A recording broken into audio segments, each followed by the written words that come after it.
Hello everyone, this is Mike Mahajan. Welcome to my channel. If you find my videos useful, so please like, subscribe and share my videos. अगर आपको मेरी previous videos देखनी है तो मेरे channel की playlist में जाके आप देख सकते हैं. Today we are going to start exercise 5.2. What fraction of a clockwise revolution does the hour hand of a clock turn through when it goes from? So आपको बोला गया है कि आपके पास एक hour hand है, वो क्या कर रही है, क्लॉकवाइज रिवॉल्व कर रही है. तो आपको बताना है कि यहाँ पर अगर 3 से 9 में मूव कर रही है तो किस फ्रैक्शन में वो मूव कर रही है. तो पहले इसका फर्स्ट पार्ट देखते हैं. आपको बोला है कि 3 to 9 आपने देखना है. तो यहाँ पर आपके पास देखो इस तरह से आपके पास क्या है, आपके पास क्लॉक होती है और आपको बोला है कि स्टार्टिंग में हमारे पास जो आवर हैंड है वो कहाँ पे है, हमारे पास यहाँ पर 3 पर है. तो 3 पे है और देन उसने क्या करा, यहाँ से मूव करता करता करता करता कहाँ पहुंच गया, वो 9 पे पहुंच गया. ठीक है, इस तरह से कोई 3 पे आपके पास आवर हैंड थी और वो क्या कर रही है, यहाँ पहुंच गई 9 तक मूव करते हुए. सो आपको बोला है कि इसका कितना फ्रैक्शन है वो आपने बताना है. सो हम इसका फर्स्ट पार्ट कर रहे हैं यहाँ पर.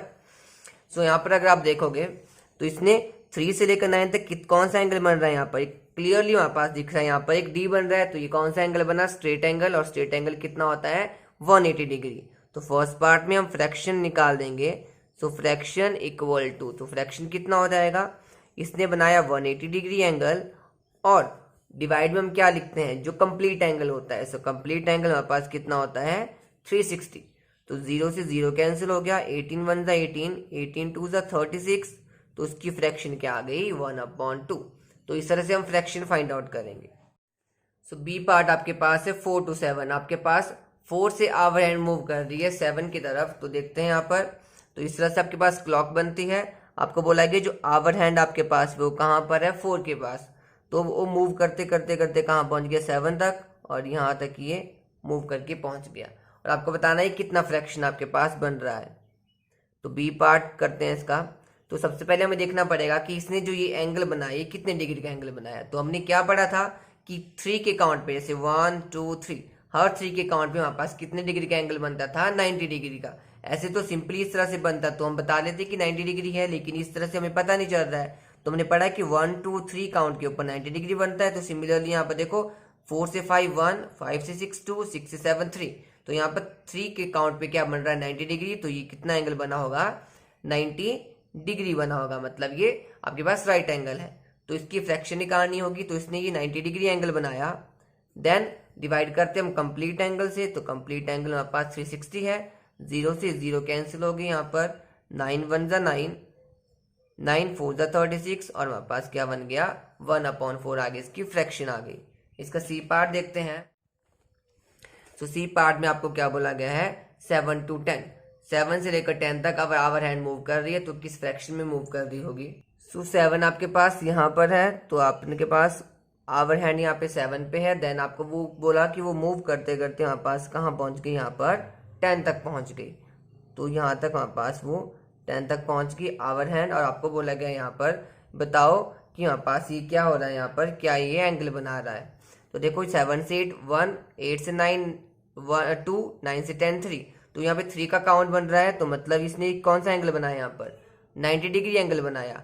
देन फ्रैक्शन अगर हमें सी पार्ट का निकालना होगा तो हम क्या लिखेंगे, 90 upon complete angle. So complete angle हो गया 360. 0 से 0 कैंसिल हुई, 9 1 ज़ा 9, 9 4 ज़ा 36. तो आपके पास फ्रैक्शन क्या आई, 1/4. नेक्स्ट पार्ट आपके पास है डी पार्ट. और डी पार्ट में आपको बोला गया है 12 to 9. डी पार्ट में आपको बोला है 12 to 9 देखना है आपने. तो 12 to 9 देखते हैं यहाँ पर. तो सबसे पहले आपको क्या बोला, यहाँ पर आपने जो आवर हैंड हमारे पास है वो 12 पे है. तो यहाँ से आवर हैंड आपके पास स्टार्टिंग में 12 पर है और 12 से 9 पे वो मूव कर रही है. तो इस तरह से वो मूव करते करते आपके पास, और आपके पास पहुँच गई 9 में. और यहाँ तक वो पहुँच गई आपके पास. ठीक है, और आपको अब ये वाला एंगल नहीं देखना है, आपको क्या देखना है, ये वाला एंगल. 12 से लेकर 9 तक वो मूव कर रहा है, ये वाला एंगल चाहिए हमें, ये वाला एंगल हमें नहीं चाहिए. ठीक है, कंफ्यूज नहीं होना है. 12 से 9 वो इस तरह से मूव करी, ना कि इस तरह से. 9 से 12 नहीं, 12 से 9 उसने मूव करा इस तरह से. तो आपको ये एंगल फाइंड आउट करना पड़ेगा पहले. तो देखो यहाँ पर हमें पता है कि ये एंगल कितना बचा हमारे पास, 1 2 3, मतलब 90 डिग्री बचा. तो टोटल एंगल 360 डिग्री होता है ना, टोटल 360 डिग्री हमारे पास होता है. तो ये जो एंगल बचा होगा तो ये कैसे निकलेगा, 360 से अगर मैं इस 90 को माइनस कर दूं, है ना। टोटल 360 है और मेरे को ये वाला एंगल फाइंड आउट करना है। अगर मैं टोटल से ये एंगल माइनस कर दूं तो ये एंगल बच जाएगा। तो 360 से हमने 90 माइनस किया और कितना हमारे पास बन जाएगा ये एंगल 360 माइनस 90 कर लेते हैं तो यहाँ पे कितना आ जाएगा पास 0। देन यहाँ पे कैरी चल जाएगी, यहाँ बन जाएगा 16 माइनस 9 हमारे पास कितना हो जाएगा यहाँ पर 7 और यहाँ पे कितना आ जाएगा 270 आ जाएगा। तो मतलब ये कितना एंगल बन रहा है 270 बन रहा है ये वाला एंगल 270 डिग्री। ठीक है, तो हमें यहाँ पे फ्रैक्शन हमें लिखना होगा तो हम फ्रैक्शन क्या लिखेंगे यहाँ पर 270 डिग्री अपॉन 360। 270 डिग्री इसने ये वाला एंगल बनाया अपॉन कंप्लीट एंगल। सो 0 से 0 कैंसिल होगी, 9 3 27 एंड 9 4 36 और फ्रैक्शन हमारे पास क्या आई 3/4। नेक्स्ट पार्ट आपके पास है ई पार्ट। आपको बोला गया है यहाँ पर ई पार्ट में 1 to 10। ठीक है, जो ई पार्ट आपके पास यहाँ पर है उसमें बोला गया कि 1 से लेकर 10 तक आपने बताने है कि कौन सी फ्रैक्शन बन रही है। तो हमें नेक्स्ट बताना है 1 to 10।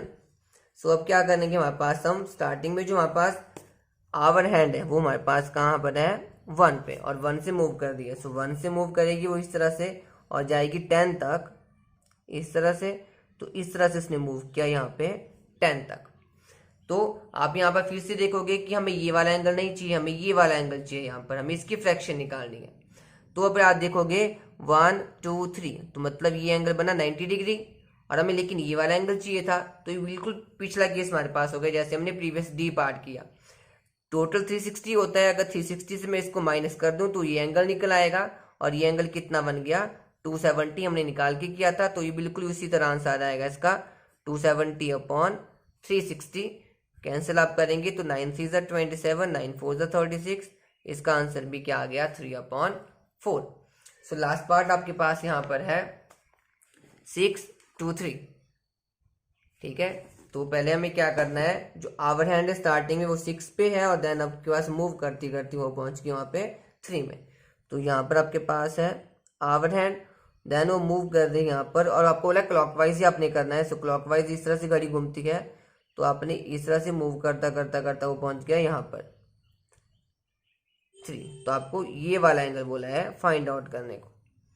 तो ये बिल्कुल प्रीवियस केस की तरह ही हो गया हमारे पास। देखो अगर आप बात करते हैं ये वाला एंगल हमारे पास 90 डिग्री बचता है लेकिन हमें ये वाला एंगल निकालना था।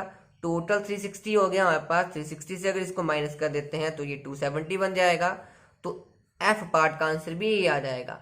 फ्रैक्शन इक्वल टू ये एंगल 270 डिग्री बन रहा है। तो 270 अपॉन 360 और कटिंग करके आ गया 3/4। सो ये हमारे पास क्वेश्चन नंबर फर्स्ट कंप्लीट हुआ। नेक्स्ट क्वेश्चन स्टार्ट करेंगे नेक्स्ट वीडियो में। अगर आपको इन क्वेश्चन से रिलेटेड कोई भी प्रॉब्लम हो तो आप कमेंट सेक्शन में कमेंट कर सकते हैं। Till then thank you.